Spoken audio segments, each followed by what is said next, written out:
এই করতে নৈসর্গিক সৌন্দর্যে লীলাভূমি কুয়াকাটা সমুদ্র সৈকত। 18 কিলোমিটার এই সমুদ্র সৈকতে প্রাকৃতিকভাবে গড়ে ওঠা সৌন্দর্য অবলোকনের জন্য দেশের বিভিন্ন প্রান্ত থেকে মানুষজন আসে এই কুয়াকাটায়। আরও পবিত্র ঈদুল ফিতরের ছুটিতে সমুদ্র সৈকত এখন পর্যটকের মুখোমুখি। দর্শক, আমি রয়েছি কুয়াকাটা সমুদ্র সৈকতে।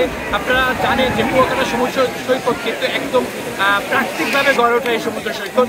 এখানে কিন্তু এখন ঈদের ছুটিতে হাজার হাজার মানুষ তারা কিন্তু আসছে এই কুয়াকাটা সমুদ্র সৈকতে ভিড় করছে, এবং এখানের যে মোটেলগুলো যেগুলো রয়েছে সেগুলো কিন্তু প্রায় 80% বুকিং হয়ে গেছে, এবং ঈদের একদিন পরে হলেও এখানে কিন্তু এখন পর্যটকরা ভরপুর দেখা যাচ্ছে, কানায় কানায় পরিপূর্ণ। সেই 18 কিলোমিটার যে সমুদ্র সৈকত রয়েছে, সেই 18 কিলোমিটার সমুদ্র সৈকত এখন কানায় কানায় পরিপূর্ণ। আমরা দেখতে পাচ্ছি যে বিচের পাশে পানিতে সাথে হাজারো পর্যটক খেলা করছেন।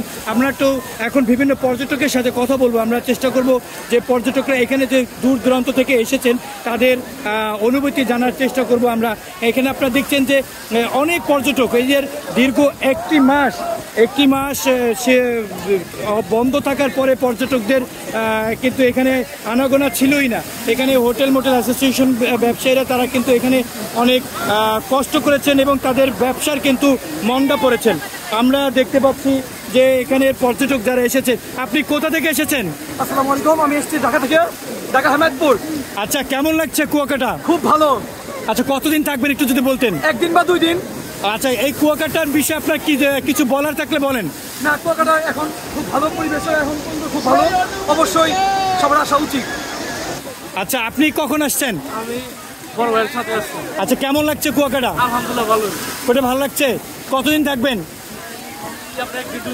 2 দিন থাকবেন। দর্শক, আপনারা শুনছিলেন যে দেশের বিভিন্ন প্রান্ত থেকে আসা যে পর্যটকরা তারা কিন্তু জানাচ্ছিলেন যে এখানে তারা কিন্তু খুবই আনন্দ উপভোগ করছেন, এবং এই প্রাকৃতিক সৌন্দর্যের একমাত্রই জায়গা যেটা হচ্ছে যেখানে দাঁড়িয়ে সূর্য উদয় এবং সূর্য অস্ত কিন্তু এখানে দেখা যায়, সেই সমুদ্র সৈকত হচ্ছে এই কুয়াকাটা।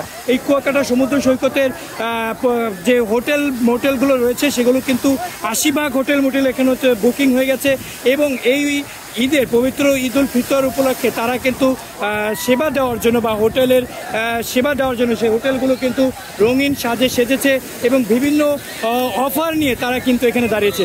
দর্শক, আপনাদেরকে জানিয়ে রাখি যে এই কুয়াকাটা সমুদ্র সৈকতে কিন্তু ব্যাপক অব্যবস্থাপনা কিন্তু রয়েছে। আমরা এখানে দেখেছি যে এখানের অপরিষ্কার থাকে, এবং বিচ ম্যানেজমেন্ট বলতে এখানে তেমন কোনো কিছু নেই বললেই চলে। এখানের যে পরিবেশগতভাবে যে পরিষ্কার পরিচ্ছন্ন থাকার কথা সেগুলো কিন্তু নেই বললেই কিন্তু চলে। আমরা এখানের বিভিন্ন পর্যায়ে প্রশাসন এবং ট্যুরিস্ট গাইডদের সাথে আমরা কথা বলেছি, তারা আমাদেরকে জানিয়েছেন যে বিভিন্ন